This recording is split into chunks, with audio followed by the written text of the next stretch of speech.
Have you ever had that moment when you realize the universe has been listening all along? That feeling when you discover your thoughts, your deepest desires, weren't just scattered wishes, but actual seeds planted in the fertile soil of creation. I never believed in magic. Not the kind with wands and spells anyway. But I discovered something far more powerful: the silent conversation between our hearts and the universe. My name is Emily Turner, and what I'm about to share with you changed everything I thought I knew about reality. It was a rainy afternoon in Boston last spring when I was cleaning out my childhood bedroom in my parents' home. They were finally downsizing after threatening to do so for years, moving to a cozy condo in Florida. In the old oak desk's bottom drawer, I found a pale blue envelope sealed with a heart sticker. It was addressed in my teenage handwriting: "To the universe, do not open until dreams come true." The memory rushed back. I was 15, sitting cross-legged on my bed after watching The Secret with my best friend Zoe. We had been mesmerized by the idea that our thoughts create our reality. My hands trembled as I broke the seal.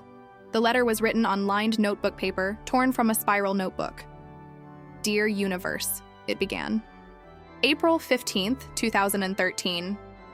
Dear Universe, I've been told you're listening. That you can make dreams come true if I just believe hard enough. So here goes nothing. This is what I want my life to look like by the time I'm 27. 1. I want to live in New York City in a cool apartment with big windows where I can see the skyline. 2. I want to work in publishing, helping to create books that change people's lives. 3. I want to meet my soulmate. Someone who gets my weird jokes, challenges me, and makes me feel safe. Tall, with kind eyes and a smile that makes my heart do that flippy thing. 4. I want to have traveled to at least 10 countries. 5. I want to heal my relationship with Dad. 6. I want to be confident, not just pretending, but really loving who I am. 7. And this is the craziest one, but I want to write a book that gets published, a story that matters to people. Universe, if you're listening, I believe you can make impossible things happen. Please show me the way. With hope and a little bit of skepticism, Emily P.S. If you could also make sure Zoe and I stay best friends forever, that would be amazing. I lowered the paper, my vision blurred with tears. But what made my hands shake was the stunning realization. Every single thing on that list had come true. The New York apartment with the view. My job as a developmental editor at Lighthouse Publishing. James, with his kind eyes and smile that still gave me butterflies after 3 years. The passport stamps from 15 countries. The healing with my dad after his heart attack scare. The confidence I'd found. My memoir sitting on bookstore shelves across the country. Even the postscript had manifested. Zoe was still my best friend, living just 20 blocks from me in Manhattan. It wasn't just coincidence. The specificity was too precise, the alignment too perfect. I sat there, letter in hand, as rain pattered against the window, and felt something shift inside me. A recognition of a power I had accessed without fully understanding it. "No way, let me see it again," Zoe said over video call that evening. I held the letter up to the camera. "I swear, Zoe, everything, every single thing came true." "That's definitely your old handwriting. With those ridiculous bubble letters," she laughed. "But this is incredible." I know. And the weird thing is, I completely forgot about writing it. It's like I planted these seeds and then just walked away. "But they grew anyway," Zoe said softly. "You know who you need to talk to," she finally said. "Your dad." "Dad? Why?" "Because your relationship with him was on that list. Remember how things were back then? You guys couldn't be in the same room without arguing." She was right. When I wrote that letter, Dad and I had been in the midst of an endless Cold War. Me, the artistic dreamer who wanted to write. Him, the practical engineer who couldn't understand why I'd waste my mathematical abilities on literature. Dad's workshop smelled of sawdust and varnish as I watched him sand what would eventually become a rocking chair. At 65, his hair had gone completely silver, but his hands remained steady. "So, you found an old letter you wrote to the universe?" The skepticism in his voice was clear. I know how it sounds, Dad. But look at this list. Look at what I wanted when I was 15. And look at my life now. He took the letter, fishing his reading glasses from his shirt pocket. I watched his expression as he read, waiting for the dismissal. But something unexpected happened. His features softened. "Did I ever tell you about the blueprint?" he asked. "What blueprint?" "When I was about your age, I drew up a blueprint of the house I wanted to build someday. Not just rough ideas, but detailed plans, where the windows would be. The workshop out back, even the oak tree I wanted in the front yard." I glanced out the window toward the house I'd grown up in. The house with the large bay windows, the detached workshop, and the massive oak tree in the front yard. "This house," I whispered. Dad nodded. "Almost exactly as I'd drawn it." "And then you found this one?" "No." He smiled. "We found a piece of land, and I built it." I stared at him. My practical, logical father had never shared this story before. "Dad, that's manifestation." He shrugged. "I don't know about all that woo-woo stuff. What I know is that when you can see something clearly enough in your mind, when you want it badly enough, you find a way to make it happen. But some of the things in my letter, like meeting James or reconciling with you, those weren't things I actively pursued. They just happened." Dad worked in silence for a moment, the rhythmic sound of sandpaper against wood filling the space. "Did they just happen, though?" he finally asked. "Or did you create spaces for them to happen? Did you make choices that led you in those directions, even if you weren't conscious of the destination?" I thought about how I'd chosen to attend a publishing workshop where I'd met James, how I'd immediately flown home when Dad had his heart scare, putting aside our differences. "Maybe both are true," I suggested. "Maybe our intentions shape our choices in ways we don't always recognize. And maybe the universe meets us halfway." Back in New York, I couldn't stop thinking about the letter. It had awakened something in me, a curiosity about how reality actually worked. I began noticing patterns I'd overlooked before. Ideas that popped into my head often materialized shortly after. I'd think, "I should call Sophie," and minutes later, my phone would ring with her name on the screen. Small coincidences, maybe, but I was starting to see them differently. I revisited The Secret and read several other books about the law of attraction. I delved into quantum physics theories suggesting that reality wasn't as solid or predetermined as we'd been taught. I started keeping a manifestation journal and began a simple daily practice. Every morning, 10 minutes visualizing my goals as already achieved. Every evening, writing down 3 things I was grateful for. The results weren't dramatic at first, but subtler shifts began to occur. Ideas for my next book flowed more easily. Opportunities at work aligned with my interests. Even my commute seemed smoother, with trains arriving just as I reached the platform. Confirmation bias, my inner skeptic would whisper. Maybe. But I was also becoming more present, more attuned, more grateful. And that alone was transforming my experience. "I think we should put this to the test," James said one evening as we walked through Washington Square Park. "What kind of test?" I asked. "Something specific enough that it can't be explained away as coincidence, like meeting someone famous, someone specific, let's say, Emma Stone." I laughed. "Emma Stone? Why her?" "Just came to mind. She's not someone you'd randomly bump into, but she does live in New York." "So what? I'm supposed to manifest meeting Emma Stone within how long?" 1 month, he said decisively. "And you have to be specific about the circumstances." That night, I visualized the scenario clearly. I'm at a small bookstore event. Emma Stone is there as an attendee. She's wearing jeans and a green sweater. We end up chatting about books. I wrote it in my journal and then let it go. 3 weeks later, my boss asked me to fill in at a small HarperCollins workshop for first-time authors at 3 Lives and Company bookstore. As I mingled after my presentation, I noticed a woman partially obscured by a bookshelf. When she turned, I nearly dropped my glass. Emma Stone, in jeans and a moss green turtleneck sweater. I made my way over to where she stood examining a book of poetry. "His words feel like they're bypassing your brain and going straight to your heart, don't they?" I said. She looked up and smiled. "Exactly. There's no defense against them. You just have to surrender." We ended up talking about books and writing. She mentioned she was researching for a role as an author. It was surreal and yet completely natural, just as I'd visualized. When I showed James my journal entry describing almost exactly what had transpired, he was stunned. "This is statistically improbable," he said, scientist brain struggling. "But not impossible," I replied. Not everything was synchronicity and success.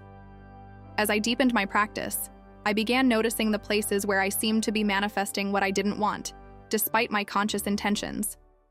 I was working on a memoir I was passionate about, but obstacles kept arising despite my visualizations of success. "I don't get it," I told Zoe over dinner. "I'm doing everything right, but it's like I'm pushing a boulder uphill." "Maybe that's the problem, the pushing," she said. "What are you not allowing? What's underneath the struggle?" The answer came with surprising clarity. Fear of failure. A deep fear that if this important book didn't succeed, it would prove I wasn't good enough, that my own memoir's success had been a fluke. I began what I later understood was shadow work, acknowledging the fears and limiting beliefs operating beneath my conscious awareness, sabotaging my manifestations. For every conscious desire I held, there was often an unconscious fear working against it. As I integrated these shadow aspects, something shifted. The publishing project began to flow more smoothly. Not miraculously or overnight, but steadily, obstacles dissolving one by one. I realized manifestation wasn't just about positive thinking. It was about wholeness, about cleaning up our vibration by bringing our shadows into the light. 6 months after finding my letter, I conducted a more formal experiment with James's help. I set 3 increasingly improbable intentions over 3 months. A specific amount of unexpected money, $5,273, from an unforeseen source. An opportunity to speak about manifestation at an event with at least 100 attendees. A connection with an author I admired, Lydia Yuknovich, who didn't know me. The first month passed with intriguing but inconclusive results. Increased synchronicities but nothing definitive. In the second month, I received an unexpected foreign rights deal for my memoir. The amount after fees and taxes? $5,261. Not exactly $5,273, but remarkably close. A week later, I was invited to speak on a panel about intuitive creation and publishing at a literary conference in Los Angeles. Expected attendance around 150 people. The third intention manifested when I spontaneously visited a bookstore in Silver Lake after my panel and encountered Lydia Yuknovich doing an impromptu signing due to a delayed flight. We talked for nearly an hour, and she gave me her email address when I mentioned my memoir. "I don't know how to explain this," James said when I told him. "The statistical improbability of all 3 intentions manifesting within the time frame, it's beyond coincidence." So what does that mean for the scientist in you? It means I need to expand my framework for understanding reality. We concluded that intentions set with emotional clarity created heightened awareness. This awareness led to recognizing opportunities. Synchronicities increased when actions aligned with intentions. Manifestations rarely came exactly as visualized, but served the deeper intention. Conscious creation seemed most effective when in service of growth. As my understanding deepened, I recognized the profound responsibility that comes with conscious creation. If our thoughts truly help shape our reality, we bear responsibility not just for what we intentionally create, but for what we unconsciously manifest as well. I began to shift my approach to engaging with world events, focusing on solutions rather than problems. I noticed how my expectations of others often manifested in their behavior toward me, and experimented with holding more positive expectations. I started catching myself in moments of negative creation.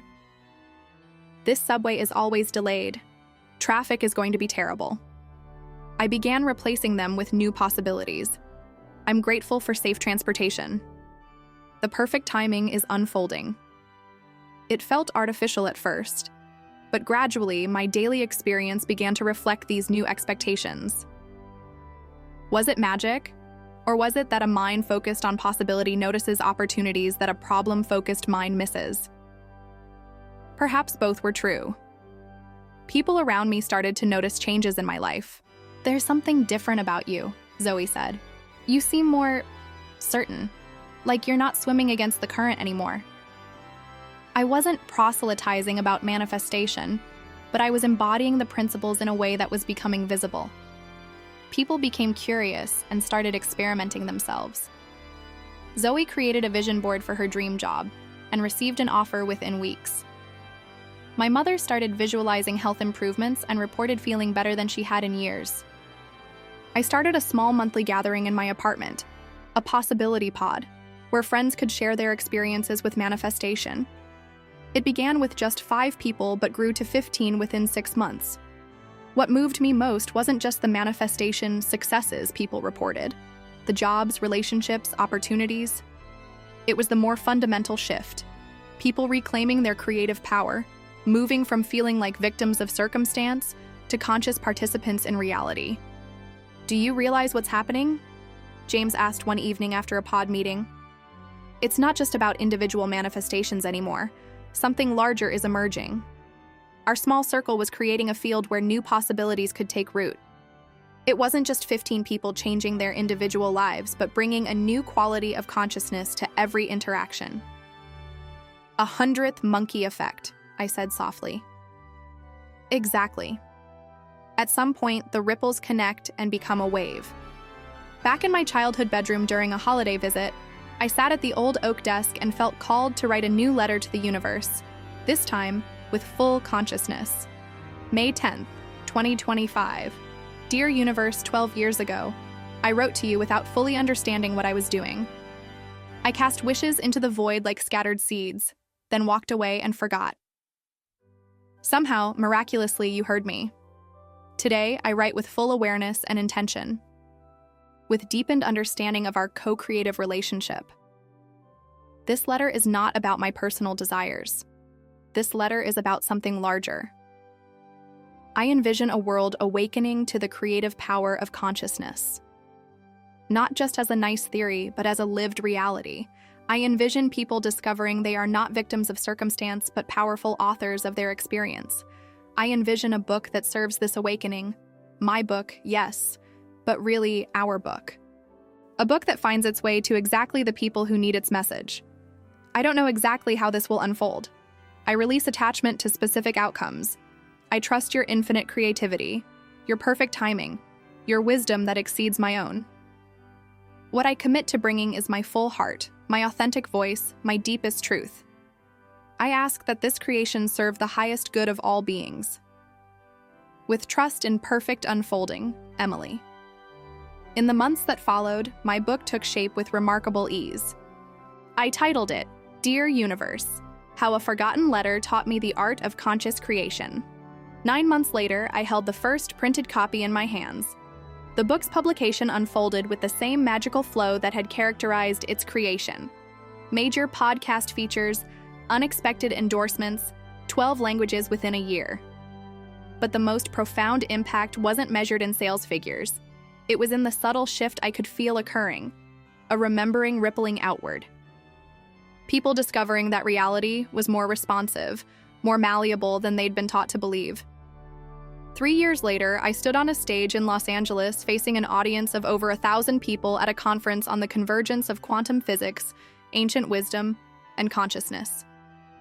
I shared my journey and then asked attendees to write their own letters to the universe. For 10 minutes, the only sound was pens on paper as people connected with their creative power. After the event, a 15-year-old girl approached me with my book clutched to her chest. "Your story changed how I see everything," she said. "I always felt like the world was happening to me. Now I understand I'm happening to the world too." I felt something shift in my chest, a recognition, a full circle moment. Here was another 15-year-old discovering her creative power. But unlike me, she wouldn't have to forget and then remember. "What did you write in your letter?" I asked gently. "That I'm going to be a quantum physicist and a spiritual teacher. That I'm going to help prove what can't be proven yet. That consciousness creates reality." I looked at this bright light, this future pioneer, and felt time folding in on itself. The 15-year-old I had been, meeting the woman I had become, meeting the future unfolding through this young visionary. "The universe is listening," I told her, meaning it with every cell of my being. "You've heard my story now. But this isn't just about me.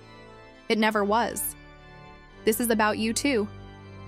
About the dormant seeds of intention you may have planted and forgotten. About the creative power you possess but may not fully recognize. What would you write in your letter to the universe today?